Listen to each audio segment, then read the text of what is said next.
morning, everyone. And Happy New Year. I can still say that, right? It's still January. And this is the first sermon I've given for this year, so Happy New Year.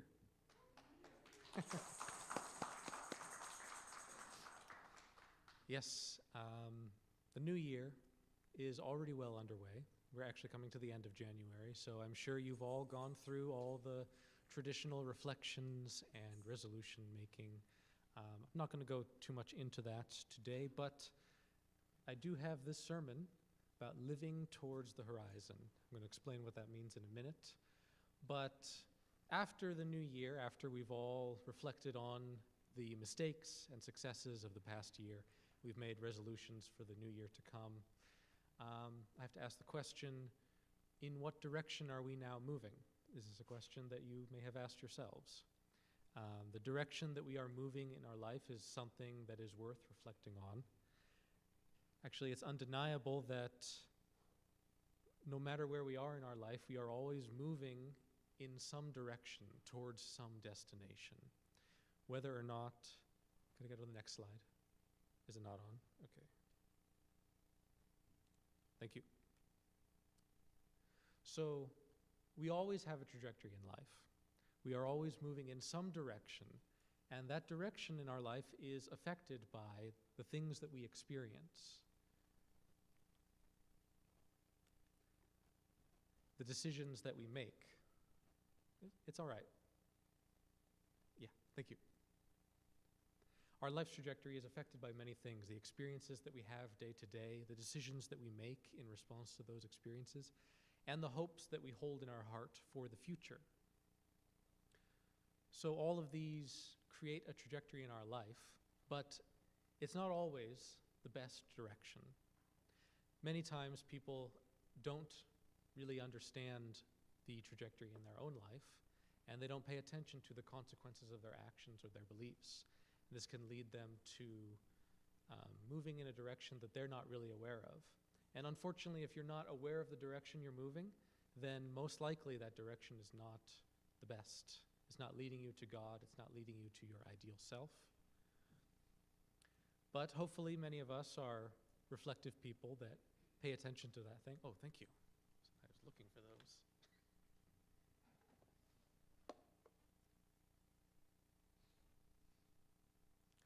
Yes, so if we are paying attention to our trajectory, then we are hoping to achieve something in our life, hoping to reach a certain destination. And that might change from time to time in our lives. We might have this goal at a given time, and it might change later on. But there's always something that we are moving towards. And there is a human tendency to live our life looking towards the horizon, looking towards this goal that we have, or this hope that we want to see realized. But the sermon of my title is Living Towards the Horizon. So what do I mean by that? Well, it is a term that I made up, an expression that I just put together. But what I meant by it is to live towards the horizon is to live with a direction, with a purpose, and to be prepared for the future, but at the same time to be grounded in the present reality, to be present with the experiences and the challenges and hurdles that you are having now, and not to be fixated on a hope or a dream that you wish were happening now. To live life as if the good things we are seeking have already come to us. This is something that Unmi has tried to teach me. Perhaps successfully. I mean, I am the one giving this sermon. I maintain that it would be better for you to give this sermon. But it is my turn, and I did feel inspired to share that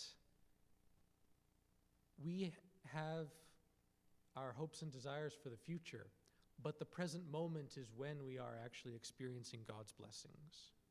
Do we want to miss those blessings that are in our lives right now because we are hopeful for future blessings? I'm reminded of a joke. Does anyone know the joke? This is not a stand-up special, so I'm not going to share the joke. Anyone know the joke about the person caught in a hurricane waiting for God to save them? Familiar with that one? No? The one on the roof, yeah. Okay, maybe I could share it. Not everyone seems to know it. So, a man in his home. The home is being hit by a hurricane. And the police come to his house and say, there's a hurricane coming, you need to evacuate. And he says, no, I'm fine. God will save me. He's a faithful man. The hurricane causes flooding. The flooding reaches his house and starts to overcome it, so he has to climb onto the roof. A rescue boat comes by and says, come in, we'll save you from the flood. He says, no, I'm fine. God will save me. They even send a helicopter to evac him off the roof. He says, no, God will save me. And then in the end, he doesn't make it. He goes to heaven, and he speaks with God, and he says, what gives? I was so faithful. I was waiting for you all this time. And God says, well, I sent the police. I sent you a boat. I sent a helicopter. What more did you want?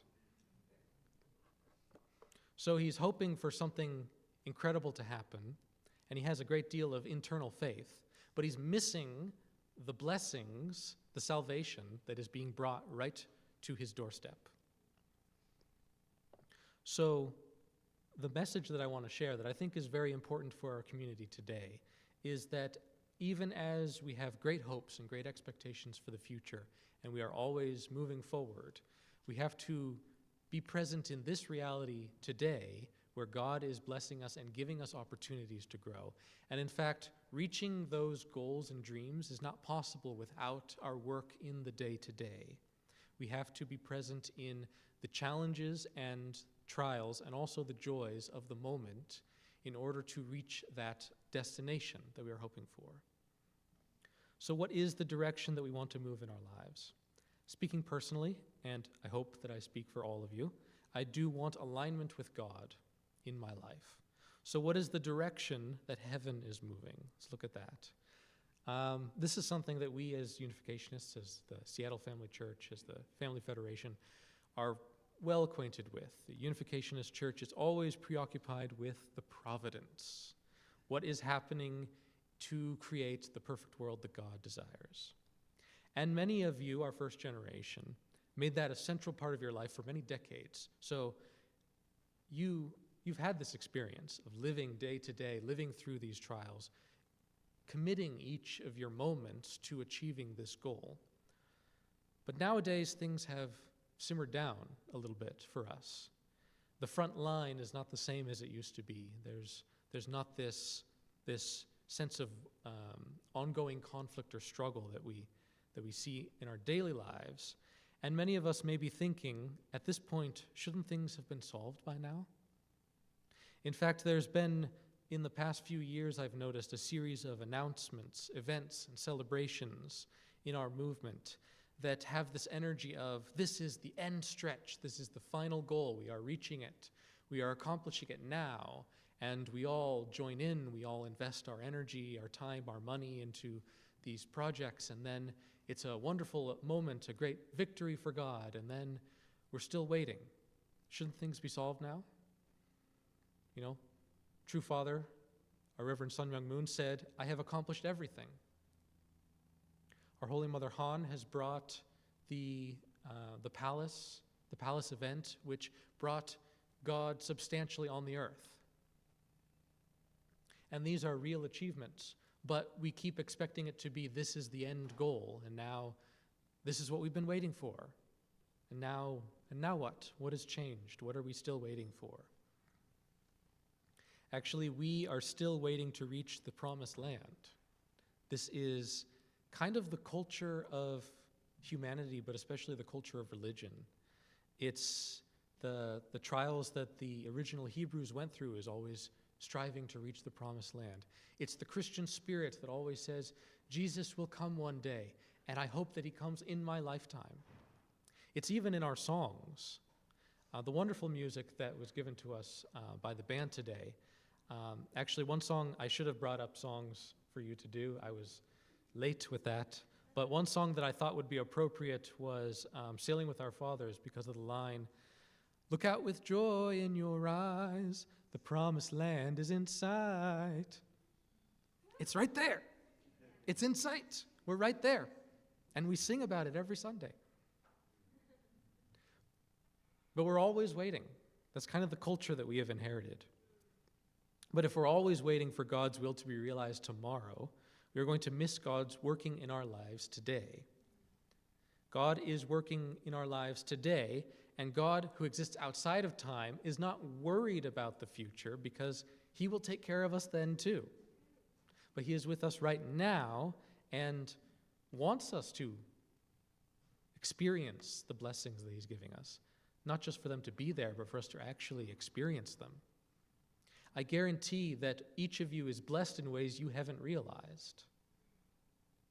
And hopefully you have, in some ways, realized the blessings you have. But there's always more that God is giving. And God wants to be present in our lives, not future in our lives, present. See what I did there? And speaking of the Promised Land, it's a little bit of a spoiler. There's a show called The Promised Land, actually, that I watched with Unmi. It's a very funny show, very good show. It's about Moses after taking the Israelites out of Egypt. And if anyone's ever seen The Office, it's in the style of The Office, so it's got interviews with the main characters. It's a comedy, so viewer discretion is advised. If you don't find it humorous, you might find it insulting. It does poke fun. But I felt like it was a heartfelt tribute to the story of Moses. And there were many deep parts in it. One line that I thought was very good, very pertinent. It was shared by Moses. It's not a direct biblical quote, so it was written by the writers of the show. But they said, God doesn't want our perfection, he wants our faith. God doesn't want our perfection, he wants us to just be present with him and showing him faith. Faith is not something that we show with our words, but with our actions. If we were to live in total faith of God's providing for us, then we would have oneness with God. We would feel connection to God. The Israelites, after their salvation from Egypt, they had to live in total faith to God providing. Actually, they had no choice because they were stranded in the wilderness.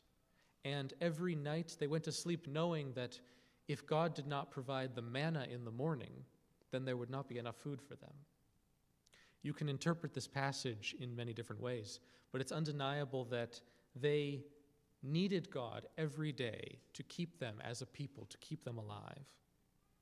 And it was not easy for them, and they did falter many times. But through their imperfect but sincere faith and devotion, God was still able to fulfill the covenant he made with them and to make them a nation. Actually, the Bible speaks directly to several of the covenants that God has made to humanity. His covenant with Noah, with Abraham, Moses, and others. The covenants that God made are promises that God fully intends to keep. And with that understanding, these covenants should be a liberation for us. As part of these covenants, we have our responsibility to fulfill. But the knowledge that God will provide and is providing for us in the present moment should be empowering, should allow us to live freely with God's presence in our lives. Not to be fixated on the salvation that will come when I reach the promised land, but knowing that the promised land will be reached, I can live today and to the fullest. So I believe this message is important for us because we cannot keep doing this thing where we wait for God's victory, God's final victory to be achieved. God's victory is not out there in the world. God's victory is in our lives and in the families that he has created. The blessed families that true parents have created are the victory that God wanted to achieve. And of course, there are still many struggles in our individual lives and in our families. Many of our families are not whole right now. So to really reach the promised land, to really reach the final victory of God, we have to focus on ourselves and our relationships, our families, our community, and God's presence in all of that. So my message is just hoping that we can live, not hoping for a better future, but creating the present that we can give to God. You see what I did there? Yeah, too many corny jokes. But I will also say, I really hope for everyone to be empowered by each new year. And this Higher Ground tour that is happening, I don't know all of the meaning behind it, but I do know that it is not about reaching the final destination. It's about continuing to climb. The higher ground is the next step forward. And I really hope that this year can be very empowering for all of us. And I will say for our Holy Mother Han, who is still in detention, let's not hope for her release. Let's prepare to welcome her back. Let's create the families and the community that bring her joy so that when she is released, she will be fulfilled and she will be joyful. Because I will repeat what she said that I feel that we need to pay more attention to. She said not to pray for her. She said to pray for yourselves and your families. She didn't say this because she's being oh so humble. She's saying this because this is the purpose of everything that she is doing. And we need to focus on creating the victory in our lives and not hoping, not pining or yearning for the moment when she will be released. God will provide. That is the message that she's trying to give to us. And that is, I think, what we should be focusing on this year. God is providing for us in our lives, and this is the year for us to focus on creating those lives with God together, with God and with your families and with your community. So that is my message, and thank you all for being here. It is a smaller service today, shorter service, but I think we can run right into the next year with energy and excitement for the blessings that God has in store for us and our opportunities to discover them. So thank you, everyone, and have a great week.